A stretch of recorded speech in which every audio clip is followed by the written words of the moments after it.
Mal, anong ulam? Chicken inasal. Ayun o, ang sarap. Wow!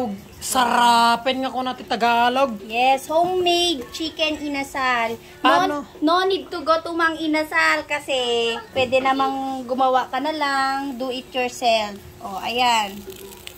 Oh, wow, ang sarap guys. Tapos, gagawa ako ng sausawan. Siyempre, dapat di mawawala yung kalamansi. Ano yung secret ingredients mo dyan? Ay, saan? Sa minarinate kong chicken? Yes, absolutely yes. Siyempre, nilagyan ko rin ng toyo, kalamansi. Tapos, nilagyan ko rin siya ng asukal. Kasi, wala akong Sprite. How many hours that you marinate it? 1 oras. Usually dapat kahit 5 hours, ganon, 3 hours. Kaso, anong oras na? Ano naman yung isang ulam natin?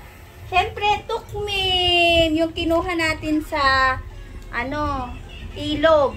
Napanood yun na ba yun, guys? Sa blinag ni Katuro. Ayan, kinigtot sa... Paano mo kinigtot yan? Bah! Sabi ko.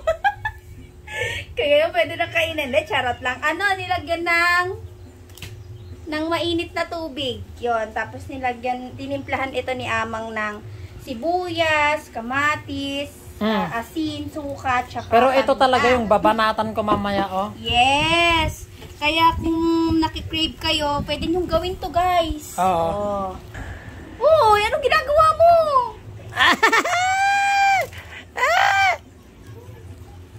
Sumiyit si Katuro, guys. Ito, may tilapia. Tapos ito, kanin. ay kanin. And then, tapos mamaya kainan na. Siyempre ginawa mo na naman yan. Ito yung suka. Lagyan ko pa na. Wow.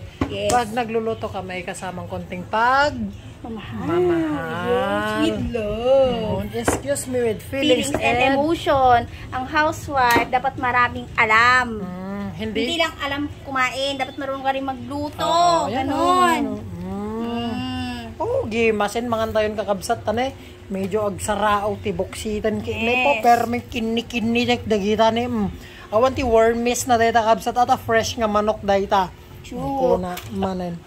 Tignan mo. Wow, ganyan yung tsura ni Katuro, Atat nang kumain. Yes, true. Kasi malayo sa amin yung Mang Inasal. Kaya Turo Inasal. Ay, Turo Inasal. Turo Inasal. Kuna manin. Yummy!